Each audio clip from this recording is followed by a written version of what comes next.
Hey everybody, it's Andrea here at VW Family Farm. We got a lot going on.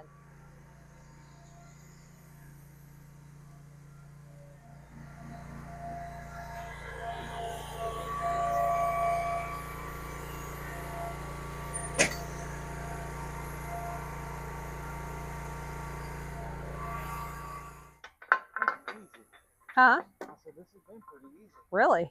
I definitely do all the work. We just got rid of Hardest part is it's 95 degrees. yeah. 1, 2, I guess there were 6 of them. They're old fruit trees here that quit producing fruit, kind of gotten bad spots in the trees themselves, broken. Some of them broke over from storms, so we ended up taking them all out. And I just happened to have a neighbor down the road that, for some reason, texted me yesterday and said, "Hey, would you be interested in a stump grinder?" And I said, well, yeah, that would be a major blessing because I have been wanting to rent one of these, but I haven't had the time lately. I made the time today. And to be clear, he didn't say, are you interested, like you can have one. He'd rented it, right? Oh, yes. This is rented from a rental store right, I don't know, 30 minutes down the road. He said he used it, had I think he had 8 hours for rental on it. He had put on there like 3 or 4. I put on there less than 1. Now you can see why he didn't put as much, because it made short work of them. Oh, yeah. So Ben and I are tired. We have been volunteering all week at our church's food stands at the county fair, and it ended yesterday, but we got home and in the bed at like 2 a.m. We feel too old for that. So we're tired, but we work with the youth at church. We love it. Our kids are in their 20s now, so we don't have necessarily teenagers. I mean, we're not that far removed from it, but we love teenagers. A lot of people say, you know, I don't like teenagers this day and time. Teenagers are this, that, and the other. I love teenagers. I think if you give them a chance and you get invested in their lives, they're fun. So, but, you know, I can see what people are saying, I guess, to a degree, but if they know you love and care about them, it's a whole different ballgame.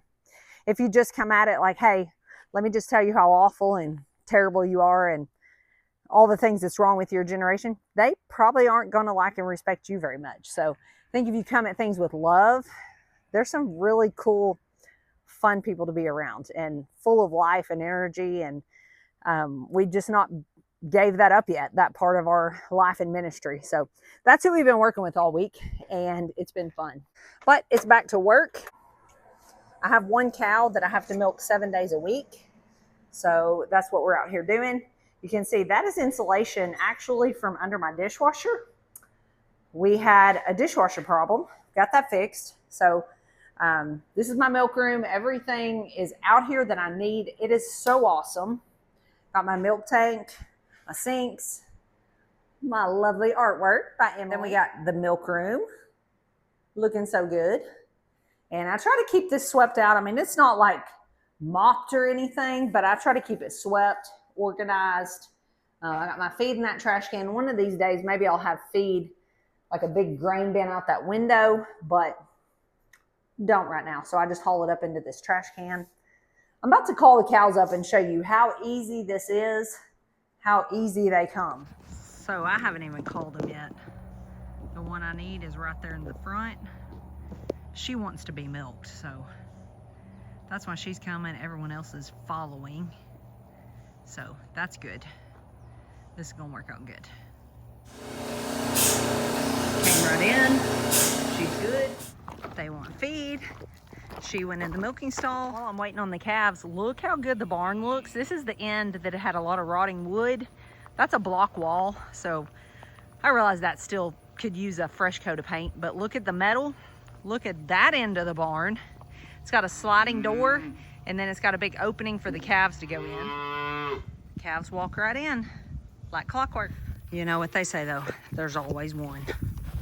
But look at this barn. So beautiful.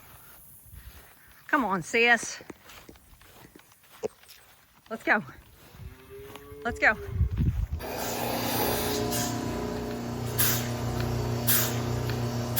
So I have 2 cows right now that are in milk but have no babies. And the other one obviously is letting someone nurse her because on the weekends she is empty.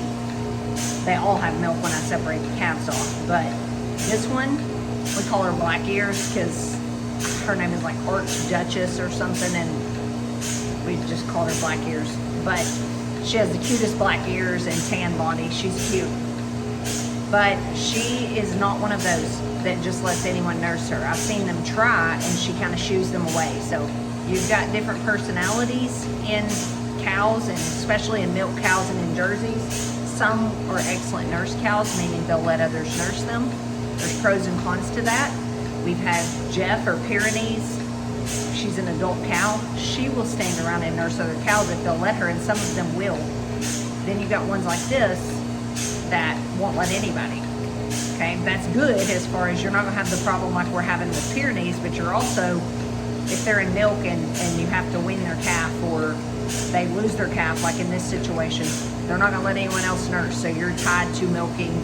I milk her 7 days a week. Rain, shine, we're busy, got plans, whatever. I still have to milk her 7 days a week. It's okay because it's just one cow, but that's just the realities of owning a dairy cow. Things can and will happen. All right, on to the next thing. I am toying around with starting to sell a new product in the market, and that is raw cream. So I took the milk I got today and went in. I have a cream separator and toyed around with that. Worked okay. I needed to do it on a smaller batch like today to see how that went, and it went pretty well. Need to tweak a few things on my cream separator. I'll show you all that on a future video, but I have an abundance of raw milk right now. We have increased the cows' feed when I separate them at night, and I think that was the component I was missing. They were kind of struggling to make enough milk, I would say, to it was just kind of really waning. So I feel like we've got that under control, and now I have an abundance of milk. I told Ben I have a few options. Stop separating every day, milk 1 day less, but I don't want to do that. I'm a creature of habit, so if I start taking a day off during the week, it'll be hard for me to go back to it when I need to. So I'm really better off just to keep going. Advertise more that I've got more raw milk in the market, which I could do. That's worked in the past and brought people to me. Or start separating the cream, and then I can also sell cream, or I can make butter, or I can take that skim milk and make Parmesan cheese after I separate the cream. So we'll see. We're gonna start separating the cream and see how that goes, and we'll go from there. The next project for the afternoon is we have our last batch of Cornish cross chicks arriving in the next couple days. This is 5 of 5. So it's not only our next batch, it's our last batch for this season. Yay. Really excited about that. But we got to get this brooder spruced up. Here's the situation. After batch 3, we completely cleaned this thing out and put new shavings down.